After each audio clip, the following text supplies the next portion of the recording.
"Mom, before you marry him, you need to transfer everything to us." Those were the words my son said while I was sitting at my own kitchen table, looking at the papers he had placed in front of me. For a moment, I wondered if I had misunderstood him. After all the years I spent building a life for my family, after every sacrifice I made, I never imagined the day would come when my own child would look at me and make a request like that.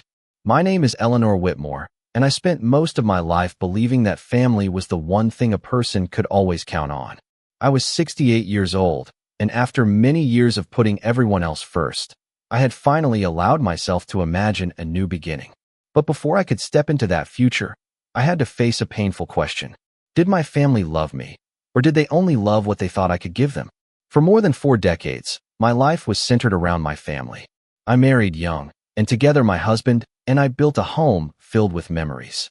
We worked hard, raised our children, and believed that every difficult season would eventually pass. When my husband passed away, I thought the hardest part of my life was behind me. I was wrong. The quiet years afterward taught me something I never expected. Loneliness can exist even in a house filled with memories.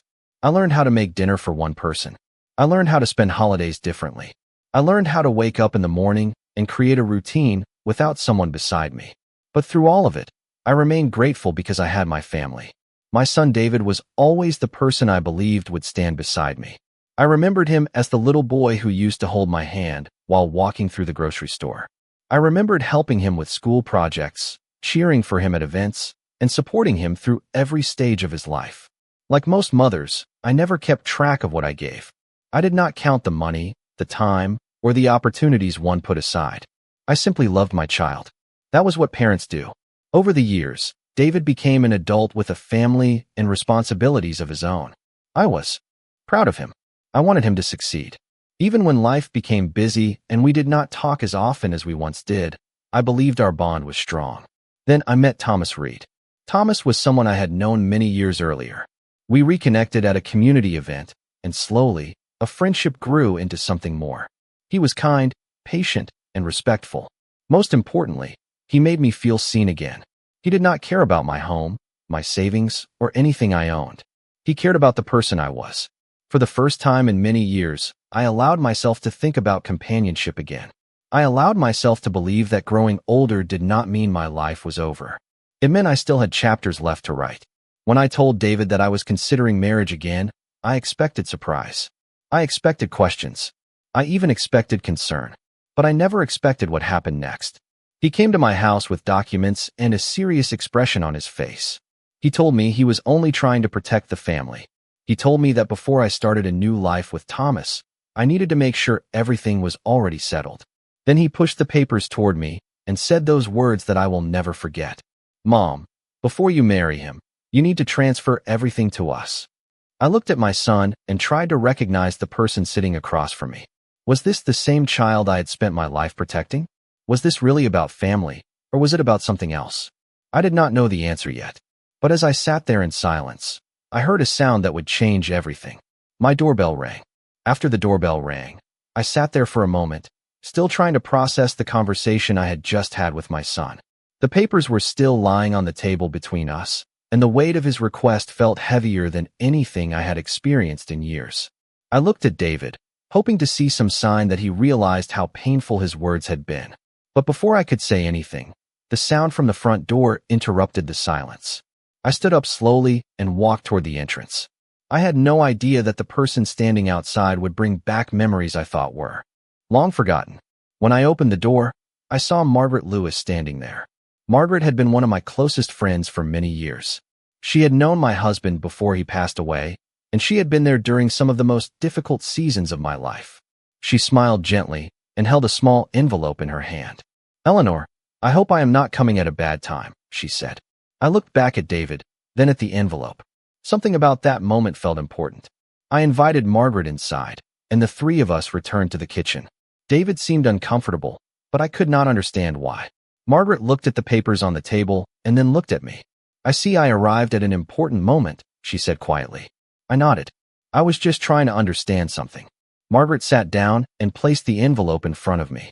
"Before you make any decisions about your future, there is something you should know." Her words immediately caught my attention. For years, I had trusted my family. I had always believed that honesty was the foundation of every relationship. But recently, I had started questioning things I once accepted without hesitation. I opened the envelope carefully. Inside was a letter from my late husband. I recognized his handwriting immediately. My hands began to tremble, not because I was afraid, but because seeing his words after so many years brought back emotions I had buried deep inside. Margaret explained that my husband had written the letter shortly before he passed away. He had asked her to keep it safe and give it to me only when the right moment came. I looked at her with confusion. "Why now?" I asked. Margaret glanced at David before answering. "Because he wanted you to remember something important. He wanted you to know that your life was never meant to end when your responsibilities changed." I opened the letter and began reading. My husband wrote about the years we spent together, about raising our family, and about how proud he was of the woman I had become. But one part stood out more than anything else. He wrote that he hoped I would never spend the rest of my life only looking backward. He wanted me to find happiness, friendship, and love whenever I was ready. Tears filled my eyes as I read those words, because those were the same things Thomas had brought back into my life. A feeling that I mattered beyond what I could provide for others. I looked at David, and for the first time, I wondered if he understood what I had given up for him. "Mom," David said quietly, "I was only trying to protect what belongs to our family." I looked at him and asked, "David, do you believe I am part of that family too?" His expression changed. He did not answer immediately, and that silence told me more than words could. For years, I had believed that being a mother meant always making room for everyone else.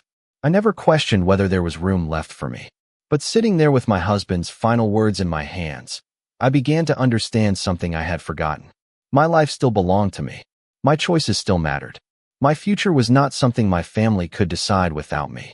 Margaret's visit did not solve everything. It did not erase the pain of hearing those words from my son, but it gave me something I had not felt in a long time. Clarity.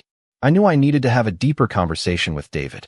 I needed to understand whether he was afraid of losing me, or whether he was afraid of losing what he thought he was entitled to. And before I made any decision about my future, I needed to find that answer.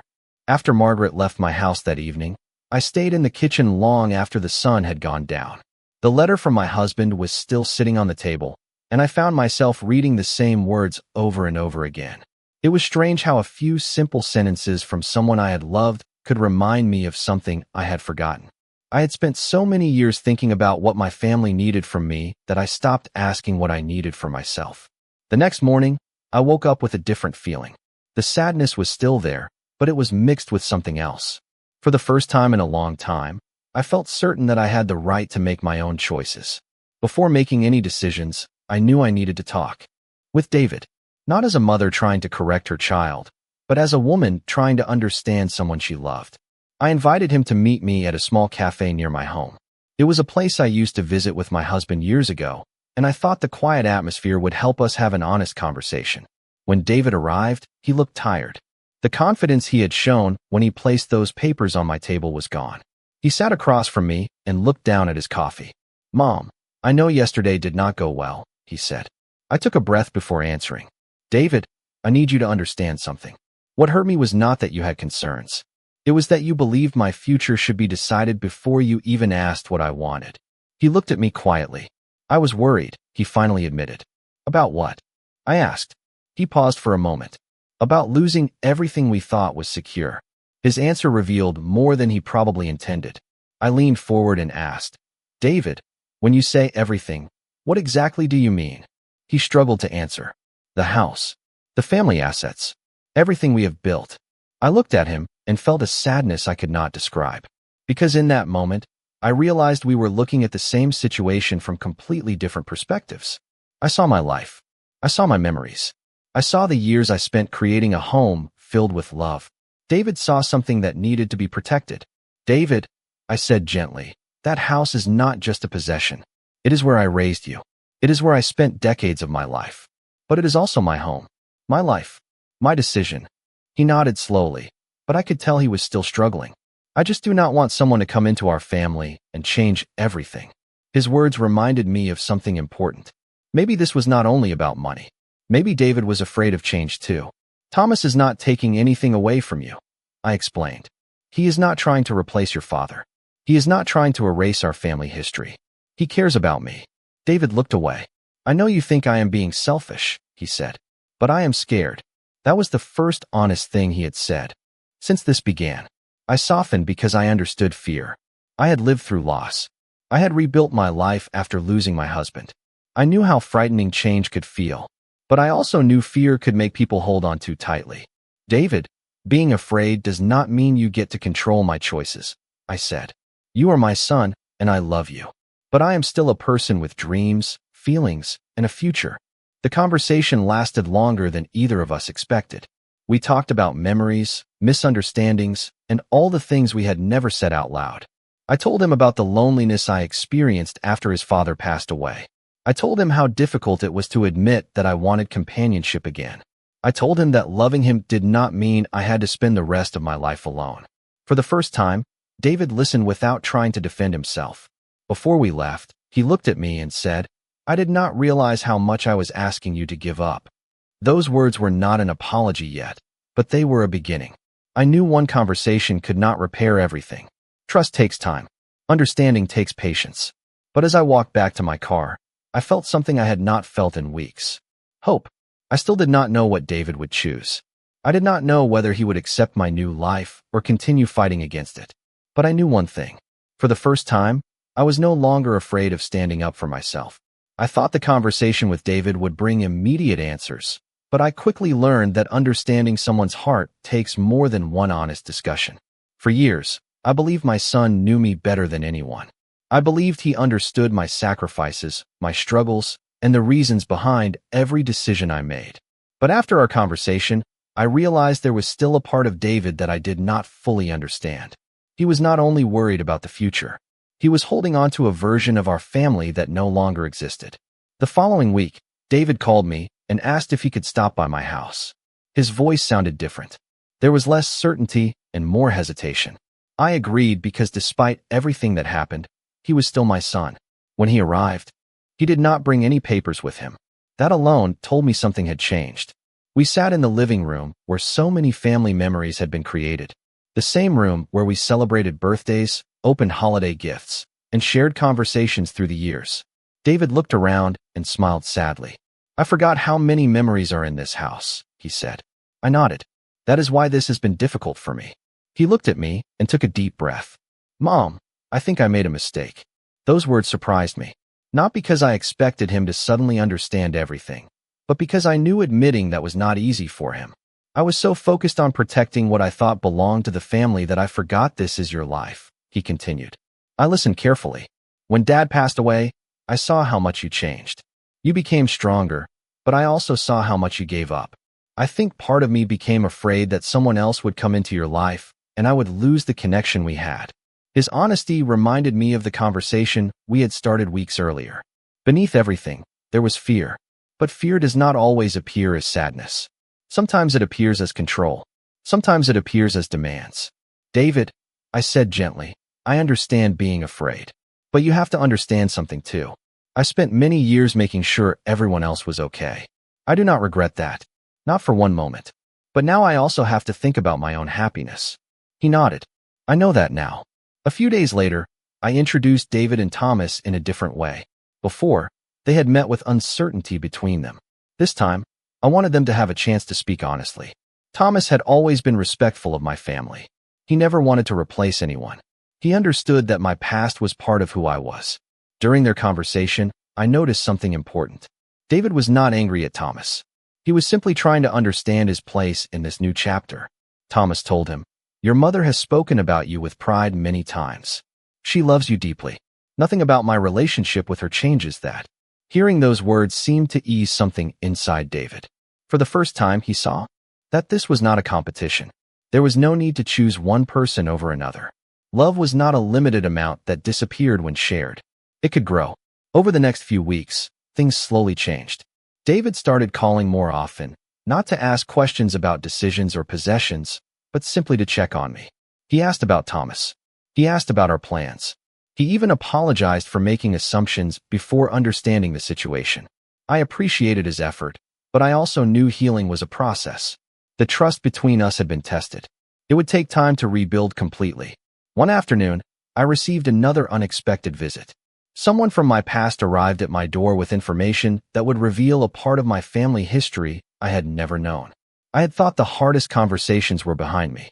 I was wrong, because sometimes, just when we believe we understand the truth, life brings us another piece of the story.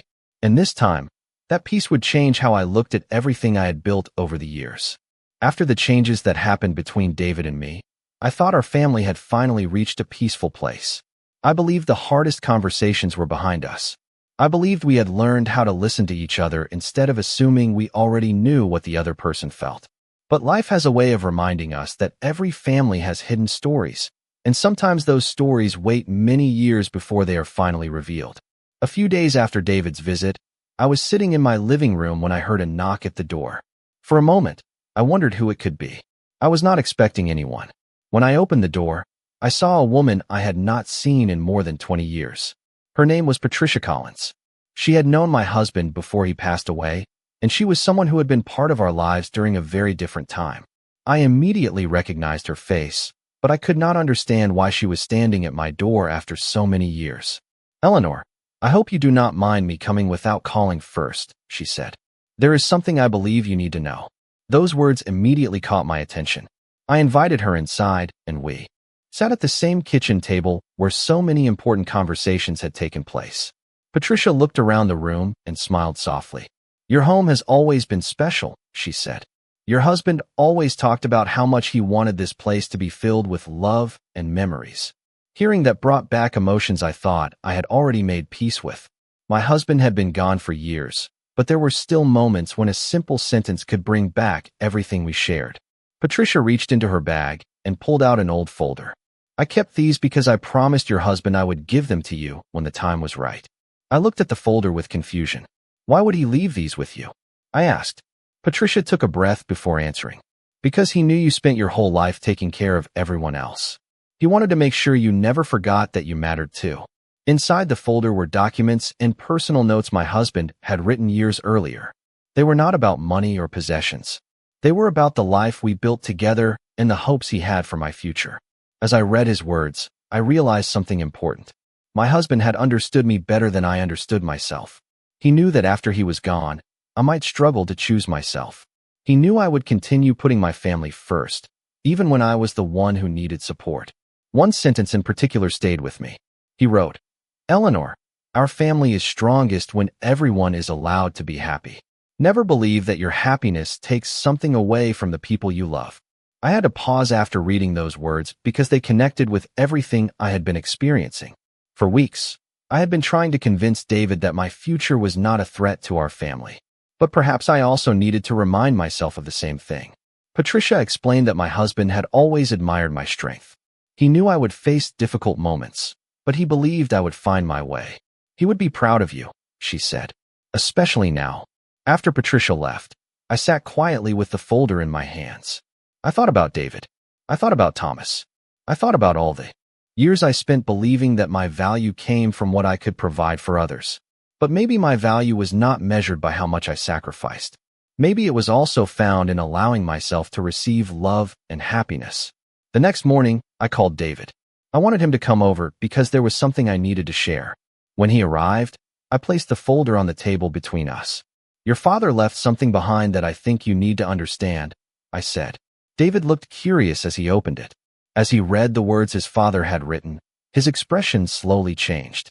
He was no longer seeing me as someone making a decision that affected him.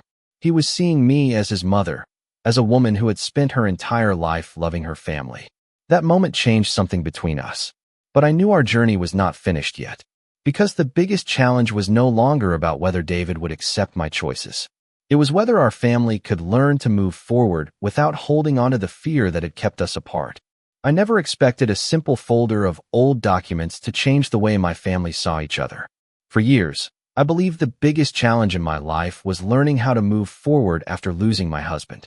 But I was beginning to understand that moving forward was not only about accepting a new relationship. It was also about allowing the people I loved to see me as more than just a mother. After David read the words his father had left behind, we sat together in silence for a long time. I could see the emotions on his face as he held the letter. It was not anger. It was not frustration. It was something I had not seen from him in a while. Reflection. Dad understood you better than I did, David finally said. Hearing those words from my son meant more than he realized. I did not need him to agree with every choice I made. I did not need him to suddenly forget his worries. I only wanted him to understand that I was still the same person who had always loved him. David, I said softly, your father knew something important. He knew that loving your family does not mean disappearing completely.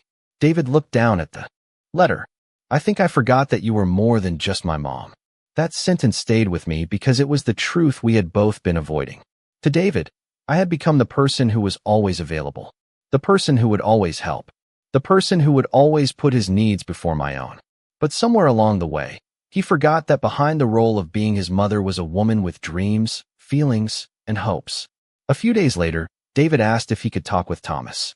I was surprised because their relationship had always been polite but distant. I wondered what had changed. When they met, I stayed nearby but gave them space. Later, David told me about their conversation. He said he expected Thomas to be someone who wanted to take his place in my life. Instead, he found someone who respected the bond between a mother and son. He told me something that I needed to hear, David said. He said that your love for me was one of the reasons he admired you.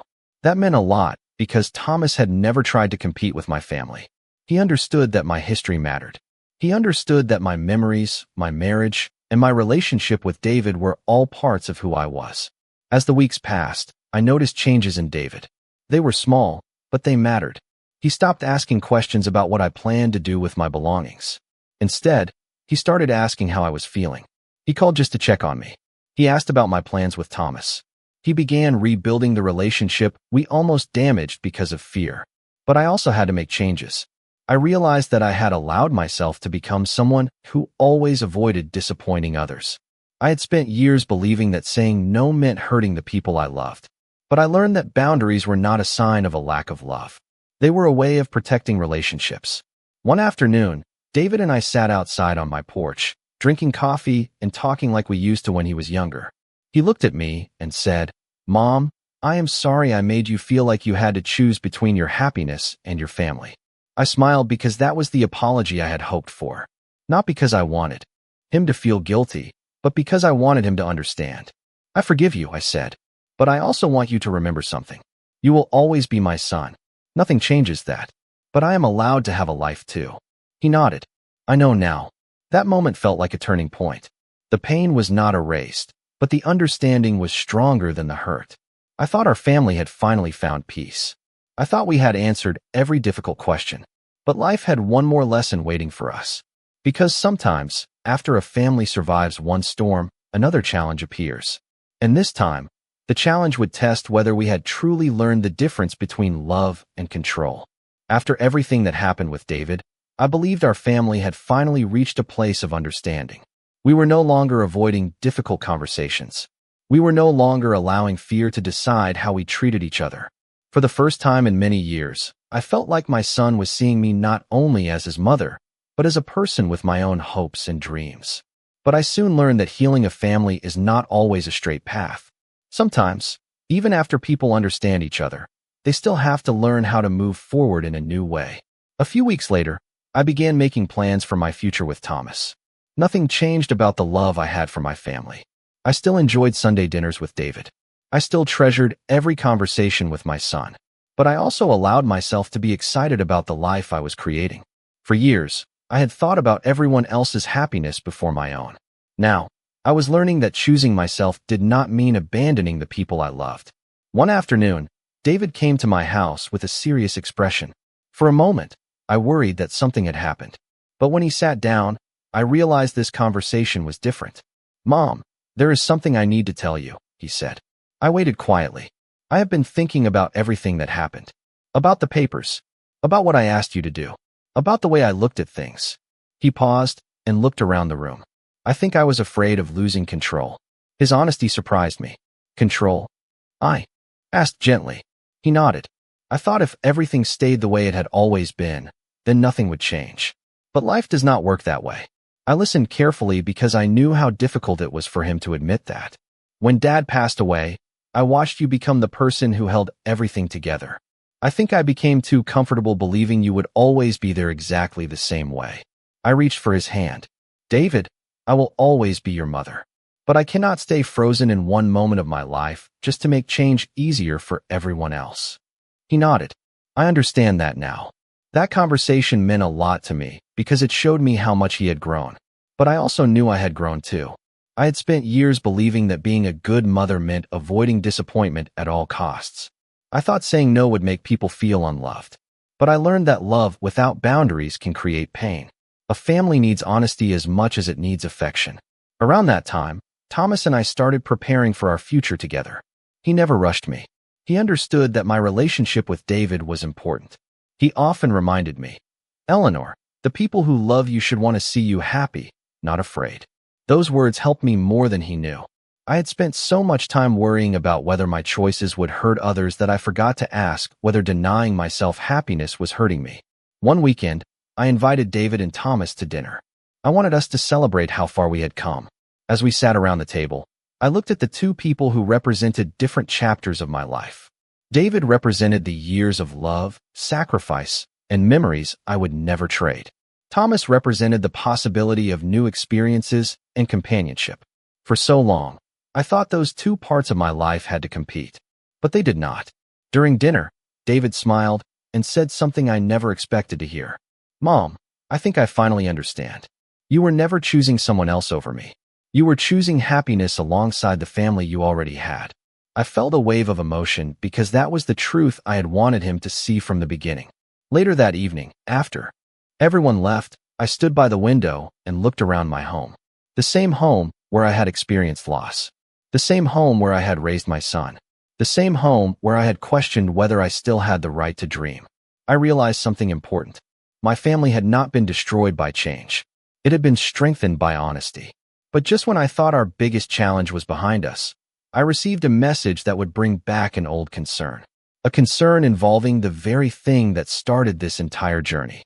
And this time, I would have to decide how much of my past I was willing to carry into my future. I thought I had finally learned the most important lesson of my life.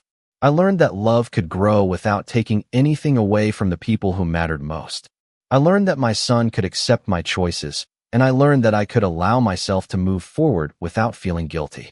But life has a way of testing the lessons we believe we have already mastered. A few days after our family dinner, I received a phone call that brought me back to the beginning of everything. It was from my attorney, someone who had helped my husband and me organize important documents many years earlier. His voice was calm, but I could tell there was something he needed to discuss. Eleanor, I think it is time we review some of the decisions made years ago, he said. At first, I did not understand what he meant. Then he explained that there were documents related to my family's future that needed my attention. The conversation reminded me of the papers David had brought to my house. The difference was that this time, I was the one asking questions.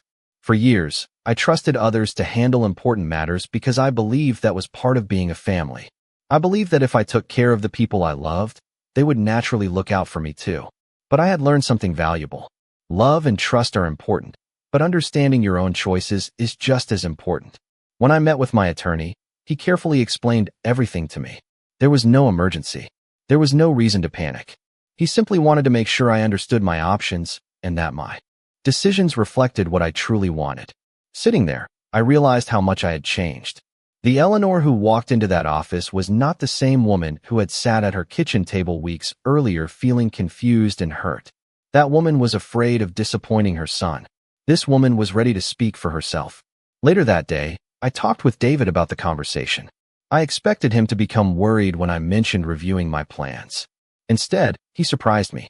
Mom, I hope you know you do not have to explain every decision to me, he said. Those words meant more than he realized. Because that was the relationship I had always wanted with him. Not a relationship where he controlled my choices or where I felt responsible for his feelings. I wanted a relationship built on respect. I appreciate you saying that, I told him. I want you to know that my decisions are not about keeping something from you. They are about making sure I live my life with confidence. David nodded. I understand. That evening, Thomas and I sat outside and talked about the future. He asked me how I felt about everything that had happened. I thought about the past several months. The fear, the disappointment, the difficult conversations. Then I thought about how much growth came from those moments. I think I finally understand something, I told him. For years, I thought my value came from what I could do for others. Now I realize I am valuable because of who I am. Thomas smiled. That is something you should have always known. As the weeks passed, our family continued moving forward. David and I became closer because we no longer avoided difficult conversations. We learned how to talk honestly without hurting each other. He stopped seeing my future as something that threatened him. I stopped seeing his concerns as proof that he did not love me. We both learned that understanding requires patience. One evening, David invited Thomas and me to dinner at his home. It was a small gesture, but I knew what it represented. It was his way of showing that he accepted this new chapter. As we sat together, I looked around the table and felt something I had not felt in a long time. Peace. Not because everything in life was perfect. Families are never perfect. But because we had learned how to handle imperfections with love. I thought about the day David asked me to give up control of my future. I thought about the pain those words caused. But I also realized that moment forced all of us to grow.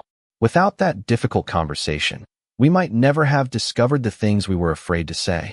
As I looked toward the future, I felt grateful. I had not lost my family by choosing myself. I had found a stronger version of it. But there was still one final moment waiting for me. A moment that would show me whether the changes we made were truly lasting. When I look back at the day my son placed those papers on my kitchen table, I remember how small I felt in that moment. I remember wondering if everything I had done for my family had somehow been forgotten.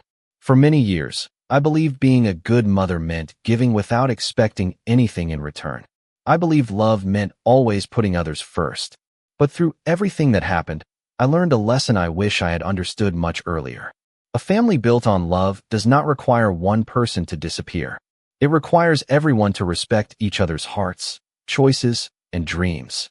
After all the conversations, misunderstandings, and moments of reflection, my relationship with David became stronger than it had been in years. Not because we avoided difficult topics, but because we finally learned how to talk about them.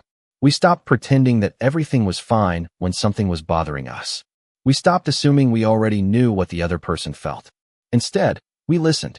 And sometimes, being heard is the greatest gift a person can receive. A few months after everything began, Thomas and I finally celebrated our new beginning. It was not a large event. It was simple, peaceful, and filled with the people who truly mattered. As I stood there, I thought about the woman I had been before that difficult season. I was someone who loved deeply, but I was also someone who had forgotten that her own happiness mattered. I looked at David and saw a different person than the one who had sat across from me with those papers. He was no longer the son afraid of losing something. He was the son who understood that love does not work that way. After the ceremony, David hugged me and said something I will never forget. "Mom, I am sorry it took me so long to understand that your happiness was never a threat to me." Those words meant everything because they showed me that he had truly changed. I told him, "You were never losing me, David. You were learning that love can make room for more people, not fewer." Over time, our family found a new rhythm. It was not the same as before, and I was grateful for that. The old version of our family was built around sacrifice and survival.